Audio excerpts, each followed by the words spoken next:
저희가 지금 한 2주 넘게 성소에 관한 이야기를 하고 있습니다. 땅에 성소가 있고 하늘에, 오늘 본문에 창조에 속하지 않은, 하나님이 창조하지 않은 원래 있는 영원한 성소, 하늘 성소가 있는데 그 차이점에 대한 이야기를 나누었죠.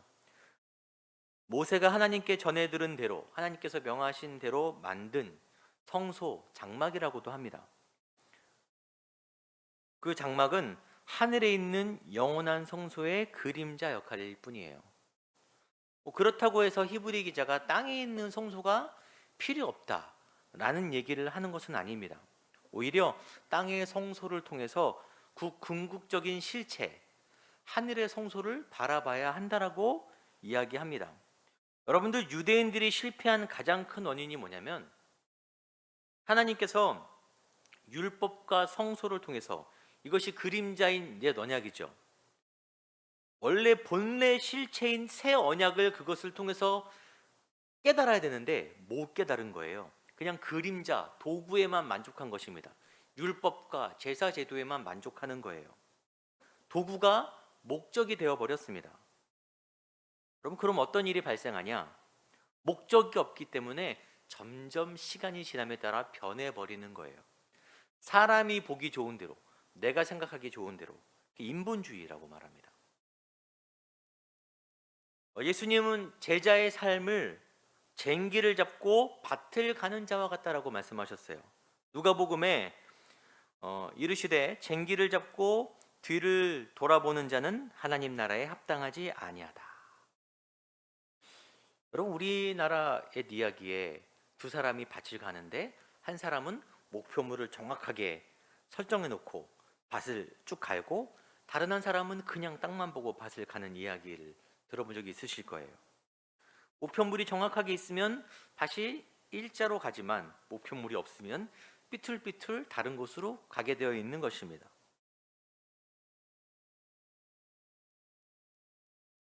히브리 기자가 유대 성도들에게 성막의 의미를 정말 깨달아야 한다, 아니면 너네가 어긋난다라고 한 그 말씀은 우리에게도 적용돼요. 신앙의 바른 목표가 없으니까, 그 목표를 제시해 주는 사람도 없고, 그 목표를 따라갈 마음도 못 들었으니까, 없으니까 결국 신앙이 이상한 방향으로 흘러갈 수밖에 없는 것입니다. 우리가 때로는 넘어지죠. 우리가 때로는 어긋난 삶을 살 수도 있어요. 그때 우리가 일어나려고 하는데 어디를 향해서 일어날지를 모르니까 계속 넘어지게 되는 것입니다. 이건가 했는데 아니고, 저건가 했는 게 아니고.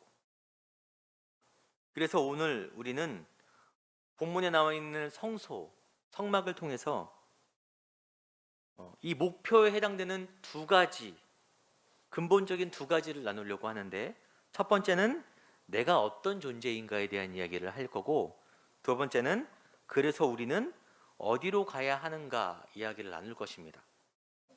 좀 어렵고 신학적인 이야기고, 그렇기 때문에 우리가 집중을 해야 돼요. 먼저 성소에 대해서 한번 자세히 알아보겠습니다. 성소는 이름이 여러 가지예요. 장막, 회막, 성막 이렇게 부릅니다. 다 한 가지를 말합니다. 그것은 하나님의 지시에 따라서 출애굽기 25장에서 31장 사이에 하나님이 세세하게 일러주신 대로 만들었어요. 이게 뭐냐면 텐트예요, 텐트. 광야에서 40년간 백성들이 이동을 하잖아요. 이동을 할 때 들고 다닌 이동식 텐트입니다. 분해해서 들고 다니다가 멈춰 서면 조립해서 다시 이스라엘의 진 가운데 이 장막을 세우는 것입니다. 함께 그림을 볼 텐데, 전체 뜰의 크기는 100규빗, 그 길이가 45m 정도, 그다음에 넓이가 22.5m 정도 되는 규모이고, 그 안에는 여러분 보시다시피 번제단과 물두멍, 그리고 성소 이렇게 있어요. 위치해 있는데, 물두멍은 큰 세숫대 같은 가운데 쪽에 있죠. 이게 어떤 역할이냐면은 제사장들이 제사의식을 행하기 전에 손과 발을 씻는 것입니다. 번제단은 동물을 잡아 태우는 역할을 해요. 이 의식을 한 다음에 이제 성소로 들어가는 거예요. 그럼 성소 그림을 한번 볼 텐데 성소는 이렇게 생겼습니다. 뜰과 구분되는 장막이 그 안에 있는데 이 장막은 내부가 둘로 되어 있어요. 가운데 천이 보이시죠? 천이 좀 뜯어진 것처럼 보이는 것은 안쪽을 입체적으로 보이기 위해서 이렇게 그림을 그려놓은 거예요. 첫 장막, 앞쪽에 있는 장막과 휘장, 가운데 있는 천이 휘장이거든요. 자주색 천이. 휘장 뒤쪽에 둘째 장막으로 이루어져 있는데 우리가 이것을 성소와 지성소라고 부릅니다. 여러분, 성소는 첫 장막은 제사장들이 수시로 왔다 갔다 하는 장소입니다. 그곳에 있는 세 가지 물건이 있는데 등잔대, 여러분 저기 촛대 보이시죠? 등잔대. 예. 그리고 등잔대 맞은편에 진설병이 놓여 있는 상이 있습니다. 여러분, 진설병은 이스라엘의 12지파를 상징하는 떡이에요. 그 상 위에 진설병 12개가 12지파를 상징하는 진설병이 항상 놓여져 있고 이 떡은 일주일 정도 되면 교체한다고 합니다. 그리고 그 제 안쪽에 분향단이 있어요. 휘장 바로 앞쪽에 분향단, 향을 피우는 단입니다.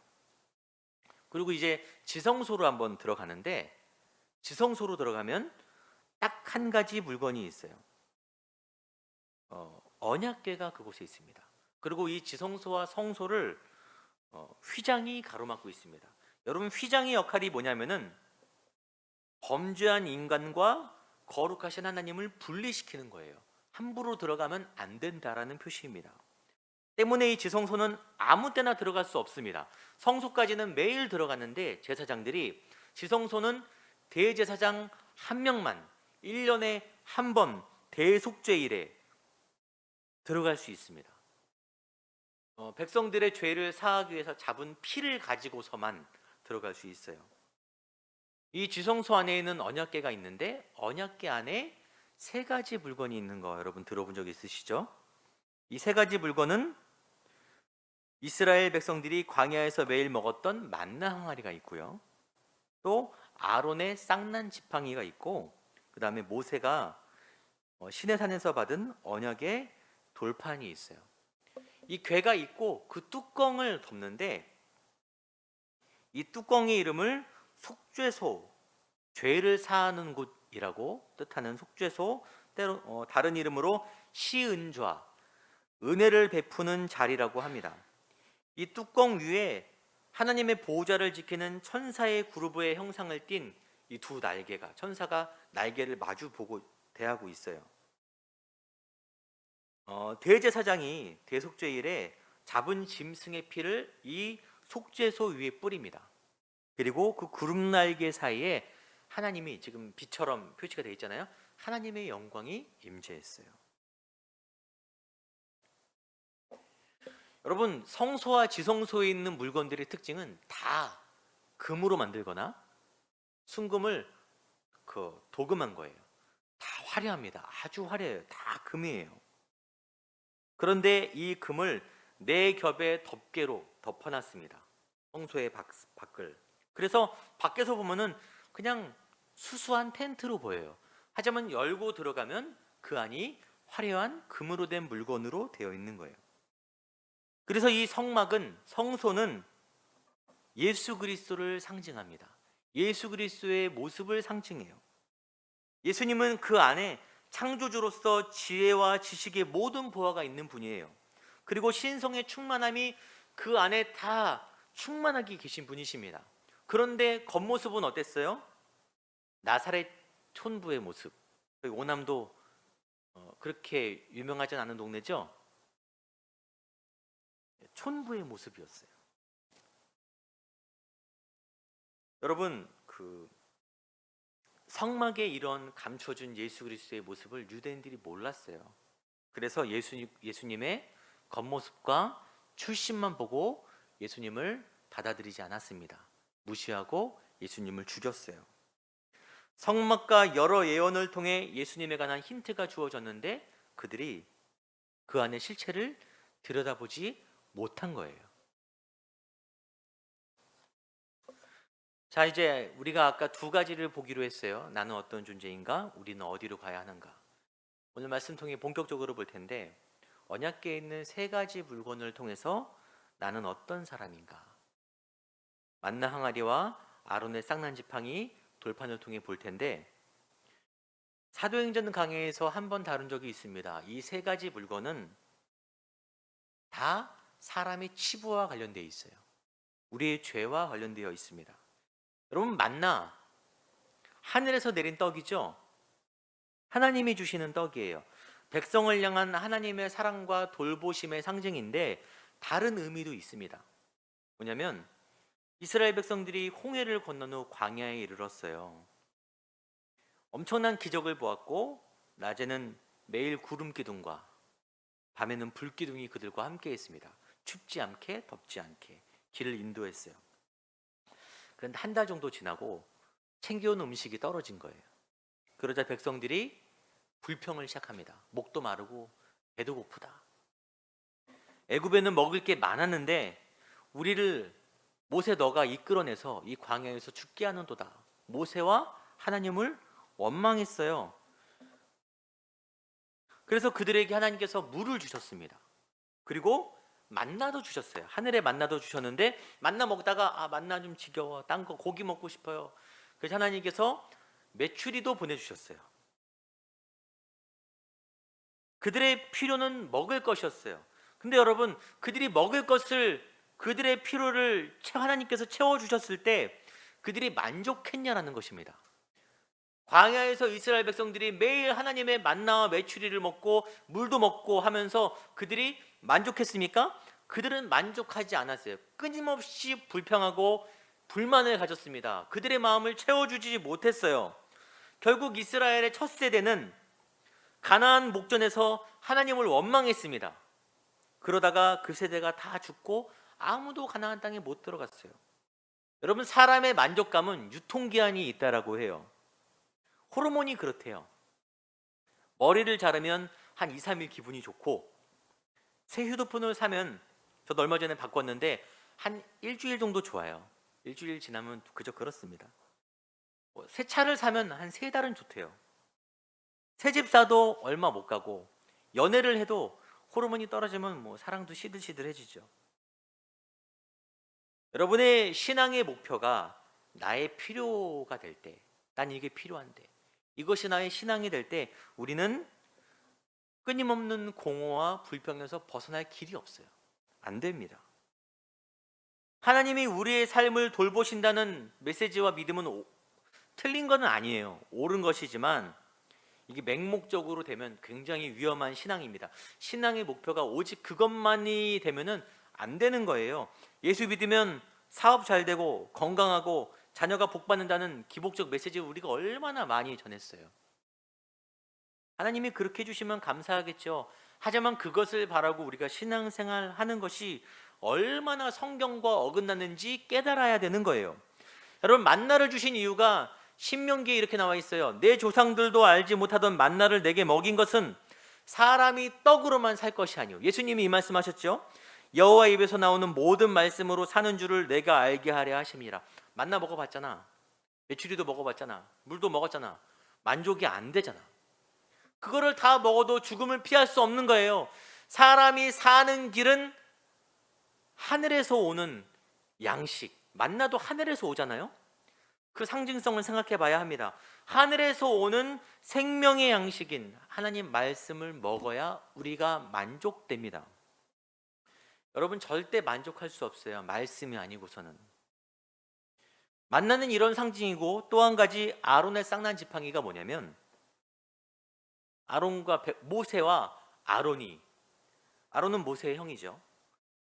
백성들을 이끌고 광야를 다니는데 고라와 다단과 아비람 등이 당을 지어서 모세와 아론의 지도력에 그 반기를 드는 거예요.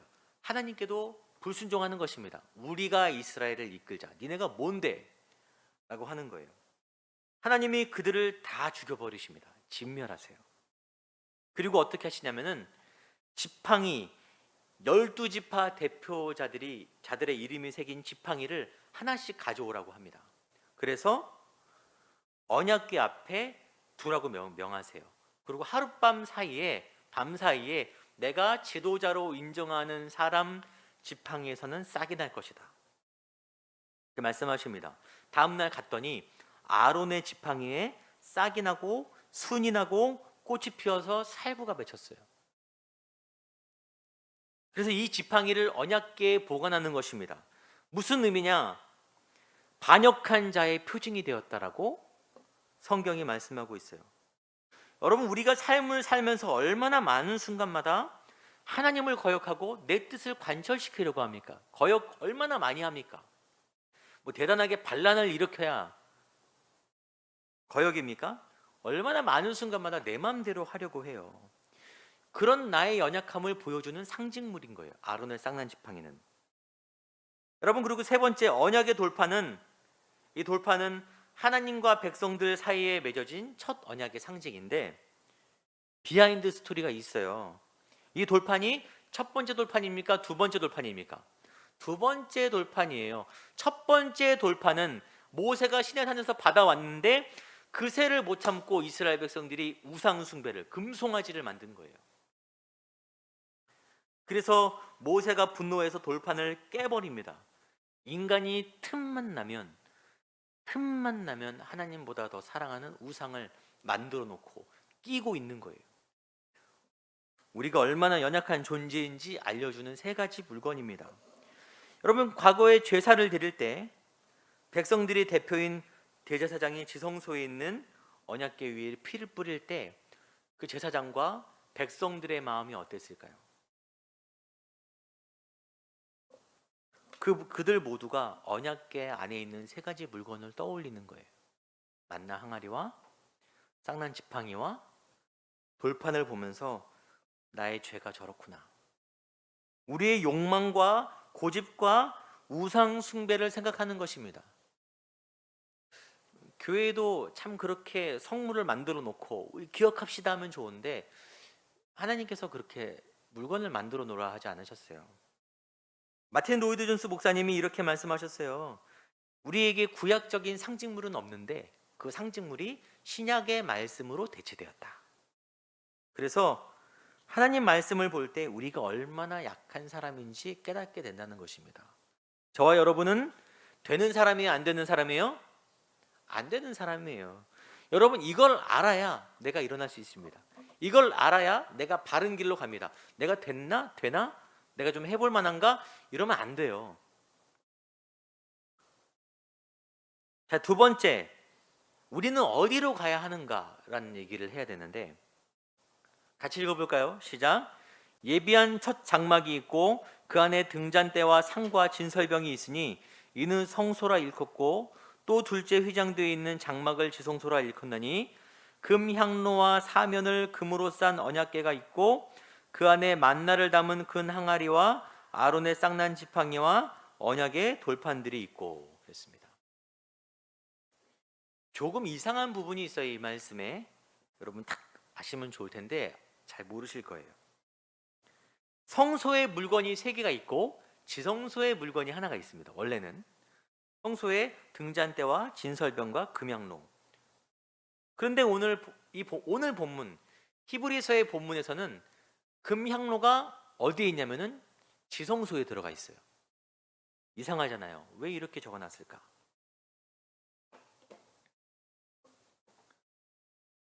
아까 본 그림처럼 휘장 바로 앞에 있던 긴 사각의 단이 있어요. 그것이 바로 금향단이라고 합니다. 제사장들이 매일 이 향단에 향을 피웠어요. 끊이지 않도록.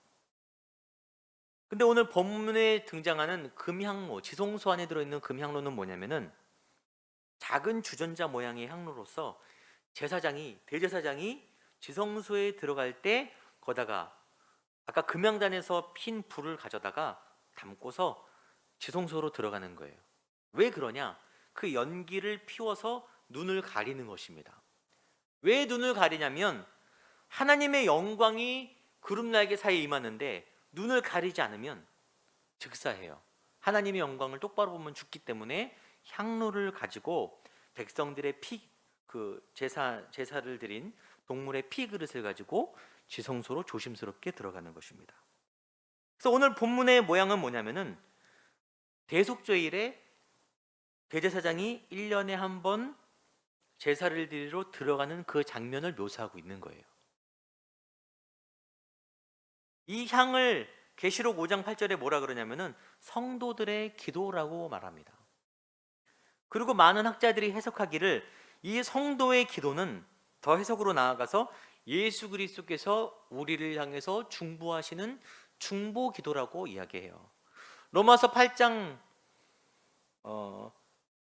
34절에 누가 정죄하리요 죽으실 뿐 아니라 다시 살아나신 이는 그리스도 예수시니 그는 하나님 우편에 계신 자요 우리를 위하여 간구하시는 자시니라. 예수님이 우리를 위하여 간구하시기 때문에 여러분 우리는 연약하잖아요. 예수 믿고 나서도 대단하게 변한 거 없어요. 예수 믿고 나서 저는 목사하지만 대단하게 변한 거 없습니다. 똑같이 죄 져요. 하지만 하나님의 임재를 향해 나아가는 비결은 저희가 예배 드릴 때 처음에 항상 성소에 들어갈 담력을 얻었다. 그 말은 예수님의 중보 기도가 하나님과 우리 사이에 나를 변호해 주고 있기 때문입니다. 그 영광 앞에 죽지 않도록 우리를 보호해 주고 있기 때문이에요. 여러분 이 말씀을 잘 기억하고 뒤에 이어지는 7절 8절과 조합을 해야 되는데 같이 읽어볼까요? 시작.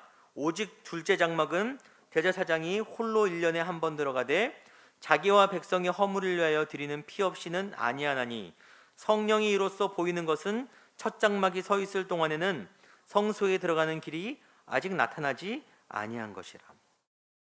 아까 말씀드렸어요. 구약에서는 대제사장 한 명만이 1년에 한 번 금영로와 더불어 제물의 피를 가지고 휘장을 제끼고 이렇게 살짝 들어가는 거예요. 이 말은 곧 무슨 말이냐면은 이 언약에 속한 옛 언약에 속한 성소의 특징은 뭐냐면 하나님에 대한 접근이 허용되어 있다, 허용되지 않다, 허용되지 않는 것입니다. 막혀 있어요. 그 제한의 상징물이 바로 휘장입니다. 여러분 휘장은 청색, 자색, 붉은색 실과 곱게 꼰 천으로 만들어졌는데 두께가 10cm예요. 여러분 두께 10cm 천 본 적 있으십니까? 이 정도 두께 되는 천인 거예요. 엄청나게 무겁습니다. 아마 성막에서 제일 무거운 게 아마 이 휘장일 거예요. 이게 얼마나 두껍고 단단하냐면은 여러 마리의 말이 양쪽에 매달아서 달려도 안 찢어진다는 거예요. 그 정도로 견고하다고 합니다. 그런데 여러분 히브리서는 신약에 속한 시대에 있잖아요. 예수님 이후에 예수님이 돌아가시는 순간 일어난 일들 중에 땅이 진동하고 바위가 터지고 흑암이 하늘을 덮습니다. 그리고 가장 큰 특징 가운데 예루살렘 성전에 있던 휘장이 20cm 넘는 휘장이 둘로 쪼개져요. 우연히 쪼개질 수 없는 것이 쪼개집니다. 이 특징이 이게 상징이 뭐냐? 그 휘장이 쪼개졌기 때문에 하나님과 인간 사이의 제한이 없어진 거예요. 사라진 것입니다. 아까 전의 말씀과 이 말씀을 조합해서 히브리 기자는 이렇게 6장에 이야기합니다. 우리가 이 소망을 가지고 있는 것은 영혼의 닷 같아서 튼튼하고 견고하여 휘장 안에 들어가나니, 우리가 이제 휘장 안으로 들어가는 길이 열린 것입니다. 이는 그리로 앞서가신 예수께서 멜기세덱의 반차를 따라 영원히 대제사장이 되어 우리를 위하여 들어가셨느니라. 예수님이 멜기세덱의 반차를 따라서 이 땅에 오셔서 자기 피로 제사를, 자기 피의 그릇을 가지고서 자기 중보 기도를 가지고 우리를 대표해서 지성소로 들어가신 거예요. 그리고 휘장을 갈라버리신 것입니다. 그 열려있는 휘장을 통해서 우리가 언제든지 지금 이 시간에도 하나님의 임재를 사모하며 예배에 나아갈 수 있는 길이 열린 거예요. 여러분 오직 이 길만이 우리가 하나님을 바라볼 수 있는, 하나님께 나아가는 생명이 있는 길입니다. 여러분 예수만이 우리의 살 길이에요. 새롭고 산 길입니다. 나는 돼요 안 돼요? 안 되고 예수만이 살 길이다. 여러분 아시는 이야기잖아요. 왜 제가 거의 매주 복음에 관한 설교를 하거든요. 왜냐하면 이것만이 살 길입니다. 여러분 마음에 감동을 드리는 거 크게 좋겠지만 여러분, 복음만큼 감동되는 게 어디 있어요? 마지막으로 10절 같이 읽겠습니다. 이런 것은 먹고 마시는 것과 여러 가지 씻는 것과 함께 육체의 예법일 뿐이며 개혁할 때까지 맡겨둔 것이니라. 오늘 본문 제목이 개혁할 때까지입니다. 신약에서 딱 한 번 본절에만 기록되어 있는데 헬라의 과거 유명한 의사였던 히포크라테는 이것을 뭐라 얘기냐면 기형의 수족을 바르게 하는 것이다. 이게 무슨 말이냐면은 지금 히브리 기자는 기독교 성도들이 과거 유대교로 돌아가려고 하잖아요. 근데 그들에게 다시 잘 이야기하는 것입니다. 기독교는 유대교와 별개의 종교가 아닌데 유대교의 연장선상에 지금 기독교가 존재하는 것인데 이것은 구약에 예언된 옛 언약의 한계를 뛰어넘어서 맺을 새 언약의 성취가 바로 기독교다라고 말하는 것입니다. 이 개혁은 유대교의 본질을 회복시키는 것이다. 율법과 제사의 의미를 정말 회복시켜서 정말 순수한 것으로 만드는 것이 기독교다. 여기에 머물러 있어야 된다라고 말하는 것입니다. 어긋난 유대교로 돌아가면 안 된다라고 말하는 것입니다. 여러분, 우리는 개신교라고 말하죠. 기독교라고도 말하고. 개신교 역시 캐톨릭으로부터 나온 종교죠. 종교가 분리되어 있지만 그 본질은 다른 새로운 게 아니라 말씀의 본질을 회복하자는 거예요. 그래서 개신교가 탄생했습니다. 새롭게 된 게 아니라 다시 말씀으로 돌아가자. 그럼 그 돌아가자는 본질이 뭡니까? 아까 말했던 두 가지입니다. 우리는 하나님 앞에 철저한 죄인이다. 두 번째는 그런 우리를 위해서 멜기세덱의 반차를 따르는 영원한 대제사장이신 예수께서 자기 피로 세운 살 길을 따라 우리는 가야 한다. 이 두 가지밖에 없어요. 종교개혁이 지난 지 500년이 됐죠. 지났어요.